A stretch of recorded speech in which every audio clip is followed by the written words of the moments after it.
Expansion PME, propulsée par Axe Montérégie, pôle de développement stratégique. Acteur clé du développement régional qui propulse les initiatives, fait bouger les idées et crée un impact réel. Vous présente l'Axe de croissance, le balado qui vous inspire la direction, qui vous aide, vous informe et vous permet d'apprendre. À travers des intervenants de plusieurs horizons, parlons de sujets qui vous intéressent. Mon nom est Benoît Rochefort et j'ai le privilège d'aller à la rencontre d'entrepreneurs et de personnes qui connaissent leur domaine. Dans cette première série, abordons comment faire des affaires avec la Défense nationale dans le cadre des rendez-vous des PME. Édition Sécurité-Défense. Alors, pour cet épisode, je reçois M. Jean-François Junot, qui est directeur principal par intérim, stratégie industrielle de la Défense, ministère de la Défense nationale. Bonjour, M. Junot, ça va bien? Bonjour, ça va bien, merci, vous? Ça va très bien. Est-ce qu'on peut se tutoyer? Il me semble on est dans un balado, c'est tout le temps plus... ça me va. Ça vous va? Oui. Ça va? Parfait. Ça me va, oui. C'est bon. Alors, Jean-François, j'aimerais aborder premièrement ma première question. Pourquoi que le Canada a adopté une stratégie industrielle de la défense? Je sais que c'est une question très large, mais j'aimerais ça qu'on comprenne un peu, qu'on se contextualise pour que les PME comprennent bien cette stratégie-là. Merci, c'est une bonne question, puis ça vaut la peine de contextualiser avant de rentrer sur les détails de comment les PME peuvent faire affaire. La chose que je dirais en partant, c'est qu'on n'a jamais eu de stratégie industrielle de défense. C'est notre première. La plupart de nos alliés et partenaires en ont. Nous, on n'en avait pas. Il y a des raisons pour ça qui viennent peut-être du contexte historique, mais je ne passerai pas sur les développements géopolitiques, mais on est dans un ordre géopolitique qui est en rupture, qui est en changement. On a vraiment pris la conscience que notre géographie ne nous protège pas autant qu'on pensait qu'elle nous protégeait ou qu'elle nous protégeait par le passé.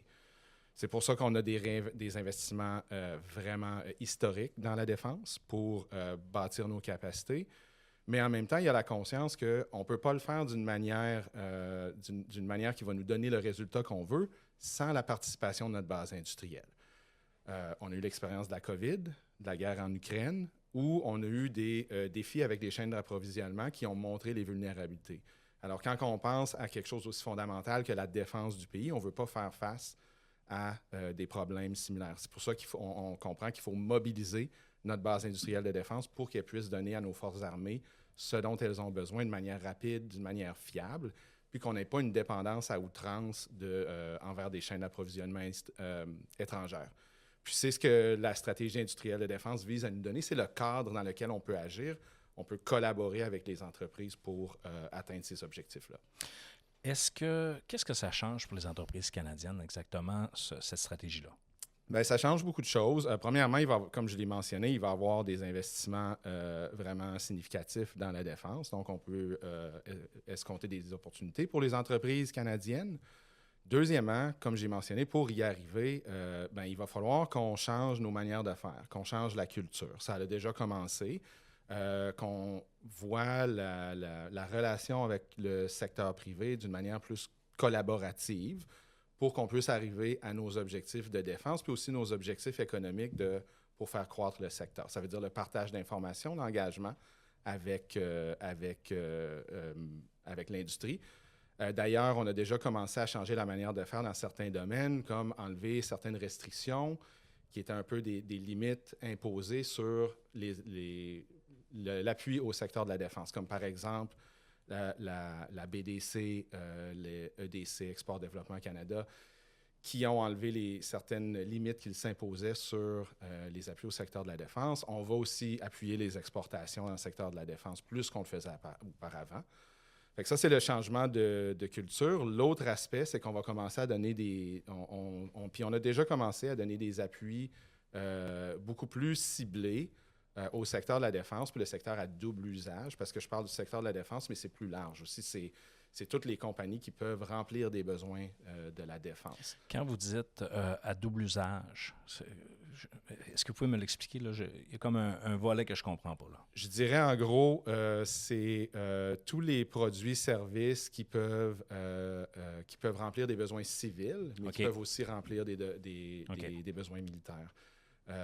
Ça peut toucher à n'importe quel domaine. Donc, quand on parle de n'importe quoi qui est autre que de la défense pure, je dirais comme des armes et des choses comme ça, ou des plateformes de combat, on rentre souvent dans les produits à double usage. Donc, sur le plan stratégique, le gouvernement prend une orientation, développer sa première stratégie, en fait, je ne veux pas dire d'approvisionnement, mais sa première stratégie industrielle de défense. Je suis une entreprise, mettons, puis que je pense que justement, je suis très bon dans un aspect civil, puis je vais le proposer aux Forces armées canadiennes. Est-ce que vous pouvez me dire de quelle façon je pourrais procéder, par exemple? Mm-hmm. C'est une bonne question, puis il y a plusieurs volets à aborder. Ça dépend, premièrement, pardon, c'est quoi le produit dont on parle? Est-ce que c'est pour faire affaire directement avec les forces armées ou est-ce que c'est pour rentrer dans les chaînes d'approvisionnement, par exemple, de grands donneurs d'ordre? Moi, ce que je dirais en premier, ce qui est important pour les compagnies, c'est de comprendre ce dont la défense a besoin. Ça, il y a plusieurs manières de faire. Puis on propose des nouvelles manières aussi dans la stratégie. Mais ce qui existe déjà, par exemple, il y a des ressources qui existent pour le ministère qui s'occupe de l'approvisionnement au niveau du gouvernement fédéral. Innovation, sciences et développement économique a des ressources aussi.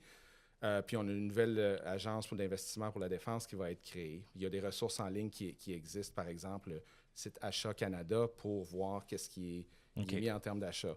Mais on veut aller plus loin. On va créer des services d'accompagnement pour les entreprises, par exemple, qui veulent faire affaire avec la défense, parce qu'on reconnaît que c'est quelque chose qui nous a été souligné comme un défi, justement, de savoir où se positionner. On va organiser des journées de l'industrie pour pouvoir faire comprendre aux entreprises dans des domaines particuliers, par exemple, quels sont les besoins des forces, comment les forces voient les défis par rapport aux menaces, les requis qu'ils vont avoir par rapport à certaines capacités, pour que l'industrie puisse comprendre, OK, c'est de cette manière-là que j'aurais intérêt à me positionner. Une chose que je mentionnerais aussi, c'est dans la stratégie industrielle de défense, on a identifié 10 secteurs de capacité souveraine qui représentent des choses dont le Canada a besoin pour se défendre. Des capacités qu'on est capable de produire ici ou auxquelles on peut arriver. Puis ce sont des choses aussi que nos alliés ont besoin. Donc, c'est des secteurs prioritaires pour la défense. Puis ça va de choses comme l'aérospatiale, aux munitions, aux capacités dans l'espace ou des choses vraiment de pointe comme l'intelligence artificielle et le quantique, juste pour en nommer quelques-unes. Donc, ça va jouer un rôle, cette stratégie industrielle-là va jouer un rôle, va avoir un impact important sur l'économie canadienne. Bien, c'est un des buts. On voit remplir les besoins de la défense, puis appuyer l'économie comme des objectifs qui se renforcent mutuellement. Pourquoi? Bien, parce qu'on a besoin d'une base industrielle de défense forte pour pouvoir remplir les besoins de la défense, mais pour que cette base-là puisse faire ce qu'elle doit accomplir, bien, il faut qu'il y ait une innovation, une vitalité, une résilience, puis qu'on puisse l'appuyer, puis qu'on puisse l'accompagner justement, lui trouver des marchés d'exportation pour assurer sa vitalité. Donc, c'est beaucoup plus que l'aspect de donner l'équipement aux Forces armées canadiennes. Il y a tout un système d'appui qui doit être mis en place pour qu'on arrive à ça. Donc là, dans ce déploiement-là, parce que ce qu'on comprend, c'est qu'on est au début. C'est sûr qu'on se reparlerait dans 5 ans, dans 10 ans, cette stratégie-là va avoir évolué. Comment est-ce qu'une entreprise, une PME, pourrait se placer un peu dans cet écosystème-là? Tantôt, on a abordé un peu d'aller chercher de l'information. Vous avez nommé qu'il y avait 10... est-ce que c'est des axes ou des pôles? On les appelle les capacités souveraines. OK, donc 10 capacités souveraines. À ce moment-là, je suis une entreprise puis je veux m'insérer un peu dans cet écosystème-là. De quelle façon je pourrais m'informer? À quelle porte je peux cogner ou qui je peux consulter pour y arriver? Oui, c'est une bonne question. Puis on reconnaît que c'est difficile en ce moment parce qu'il y a plusieurs acteurs dans le domaine, au gouvernement, qui jouent dans le domaine de la défense. Il y a la Défense nationale qui établit les requis. Il y a innovation, sciences, développement économique pour les retombées économiques, l'appui à l'industrie. Il y a Services publics et approvisionnement Canada et la nouvelle Agence pour l'investissement de la défense pour le côté des contrats puis de l'approvisionnement en tant que tel. Donc, je peux comprendre que les entreprises veulent savoir vers où aller. Ce qu'on veut faire, c'est qu'on veut créer des services qui peuvent accompagner justement les entreprises, qu'on ait un point d'entrée pour les entreprises pour qu'elles puissent venir puis dire j'ai un produit, je veux le présenter, puis qu'on puisse après ça les accompagner pour qu'elles puissent présenter le produit, mais aussi un service comme un peu comme de conciergerie pour les accompagner justement dans c'est quoi les outils qui peuvent être utiles pour se positionner. Parce que l'aspect pour les entreprises, c'est oui, comprendre qu'est-ce qu'elles doivent faire, mais aussi, on comprend qu'il y a un service d'accompagnement pour est-ce qu'elles ont besoin de financement, où elles doivent aller pour avoir ça, par exemple, au-delà de savoir qu'est-ce que la défense a besoin. C'est quand même important là, comme décision pour une entreprise, je pense, d'entamer ce processus-là. Donc, ça doit être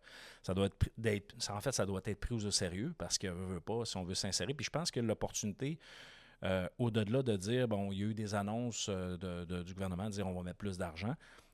Moi, je pense que le fil conducteur, c'est cette stratégie industrielle-là qui, elle, va grandir, va évoluer, va avoir une vision qui est à moyen long terme. Moi, honnêtement, je trouve ça super intéressant que ça soit été fait. Puis, honnêtement, ça, c'est mon opinion personnelle, je trouve ça un peu spécial qu'on n'en ait pas eu avant, mais je suis content qu'on en ait une. Puis, j'espère que les entreprises vont savoir en retirer quelque chose parce que, la capacité industrielle d'un pays, à soutenir justement cette défense-là fait souvent toute une différence dans une stratégie. Puis en plus, on a plein de matériaux. On a plein de choses au Canada. On a un beau pays, donc faut savoir l'utiliser intelligemment aussi pour le reste. Justement, là, vous mettez des conditions intéressantes pour les PME.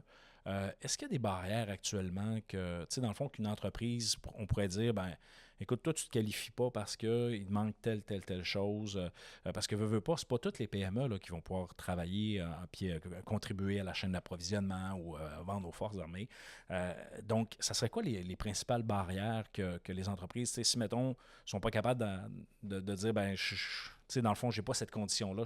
Même si j'ai la meilleure idée, je ne serai jamais sélectionné.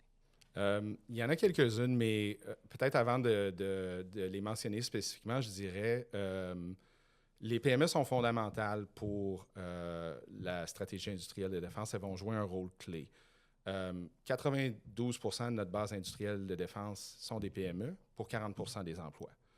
Puis ça, on l'a reconnu, puis on vise à augmenter les revenus des PME de 5,1 milliards par année d'ici les prochains 10 ans.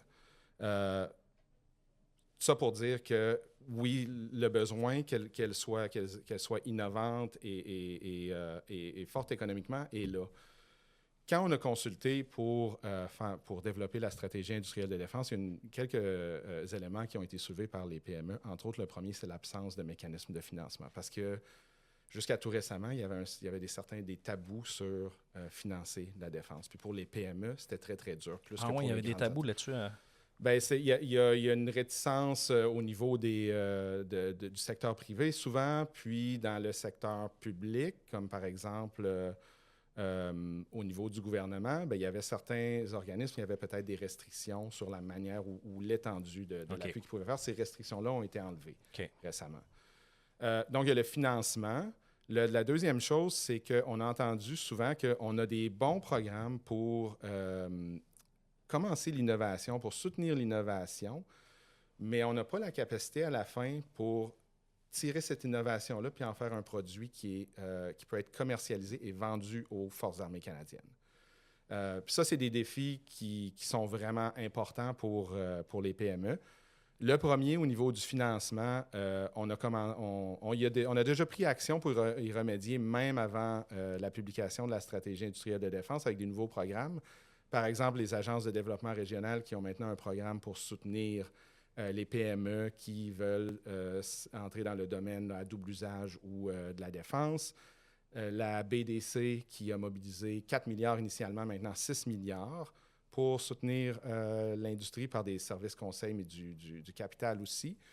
Le Conseil national de la recherche scientifique aussi, qui a un programme d'appui à la recherche industrielle, qui maintenant a une composante défense pour les PME, encore une fois.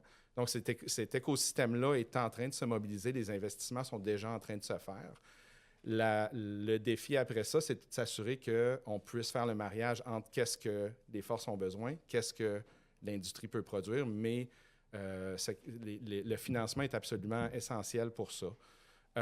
Pour ce qui est de tirer l'innovation puis en faire des achats, bien, on a reconnu dans la stratégie que les forces doivent être un meilleur premier acheteur parce que c'est critique pour ces compagnies-là, pour qu'elles puissent avoir un peu l'empreinte du gouvernement pour dire oui, ça donne une porte d'entrée dans l'approvisionnement, mais aussi quand elles vont essayer de vendre à l'extérieur, la première question qu'elles vont recevoir, c'est est-ce que votre gouvernement en achète de votre produit?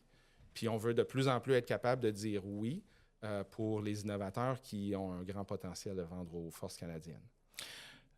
C'est super intéressant. Honnêtement, j'ai énormément de sous-questions que je me retiens parce que je ne veux pas tomber dans du terrain glissant puis je veux rester notamment pour les PME.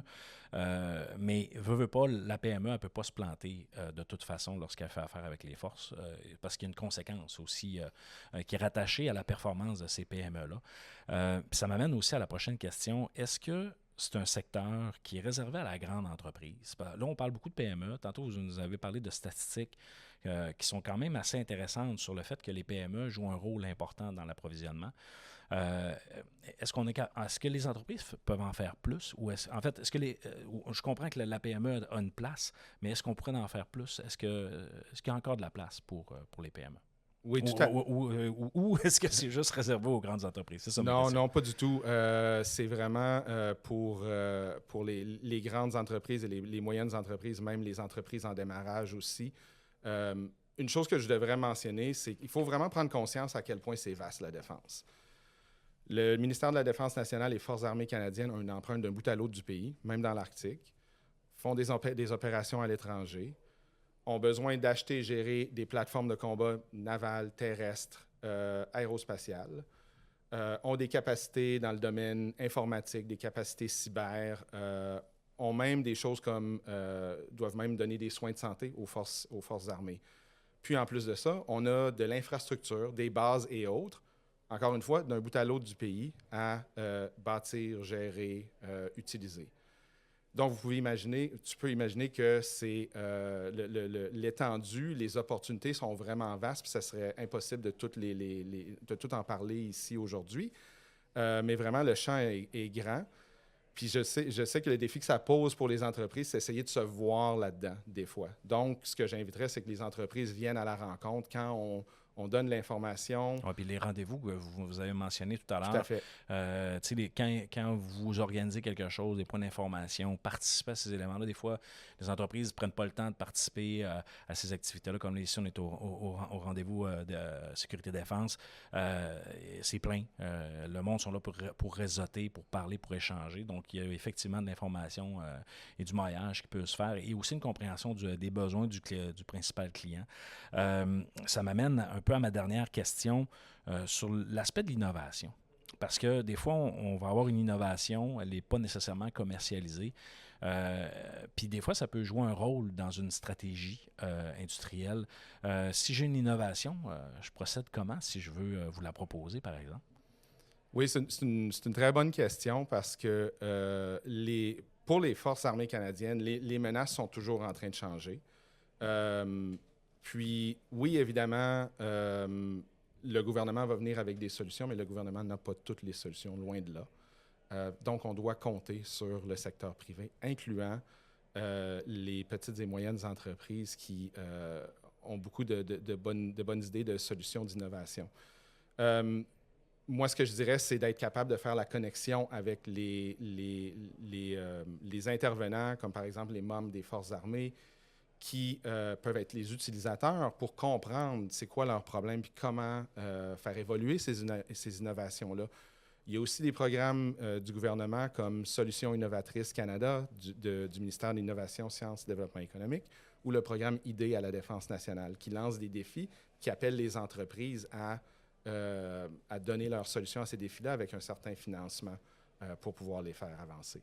C'est bon. Jean-François, dernière portion. Est-ce que je peux t'inviter à jouer un petit jeu avec moi, comme Oui, je fais avec chacun de mes invités? Donc, ouvrons la boîte. La boîte à astuces. Donne au suivant en partageant ton meilleur truc. Donc, Jean-François, j'aimerais que tu nous partages, selon toi, le meilleur truc pour la PME si elle veut justement s'insérer dans cette stratégie-là ou travailler avec les forces. Je vais tricher un peu puis je vais dire deux choses. Comprendre les besoins de la défense et comprendre les outils qui existent pour appuyer les PME à faire affaire avec la défense. T'as tout dit. Sérieusement, j'aime ce que tu proposes aux PME parce que la compréhension du besoin puis du système, ce sont des éléments clés. Jean-François, ça fait un plaisir. Je suis content que tu aies pris le temps de comment tu as trouvé ton expérience. Le plaisir était pour moi. Merci beaucoup. Puis ça me fait toujours plaisir de parler de qu'est-ce qu'on fait puis de passer le bon mot sur notre nouvelle stratégie. Ben, continuez à travailler sur nos stratégies. Je pense que ça fait toute une différence. Merci, Jean-François. Merci.